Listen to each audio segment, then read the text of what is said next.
Bu dəfə isə milli yeməklərimizdən olan qutab hazırlayırıq.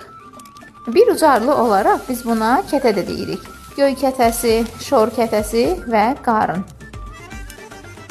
Əgər kəndə getmişiksə, bu kətə mütləq bişməlidir, özdə həyətdə anamın əlləri ilə. Qeyd edim ki, kətə Azərbaycan mətbəxinin ən sevilən ənənəvi xəmir yeməklərindəndir.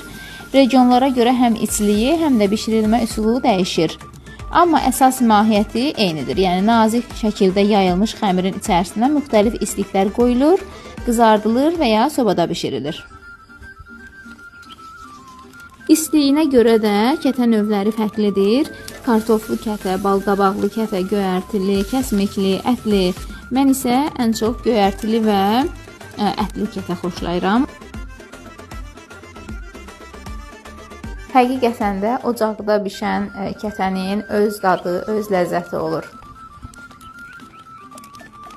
İndi də gedək kətələri yağlayaq, özdə kərə yağı ilə qəşəng-qəşəng yağladıqdan sonra qoyuruq yumşalmağa.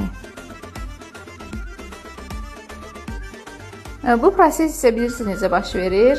Burada hamı iştirak edir. Evdə olan hər kəs biri ocaq yandırır, biri xəmirin açır, birimiz içini doldururuq. İndi sizdə videoda düşməsə də, arxa fonda, arxa kadrda hər kəsin əməyi var deyərdim. Buradan da öz anama bir daha təşəkkür edirəm. Allah bütün dünyasını dəyişənlərə rəhmət eləsin. Qalanları isə can sağlığı versin. Bişirib yeyənləri isə nuş olsun. Hələlik.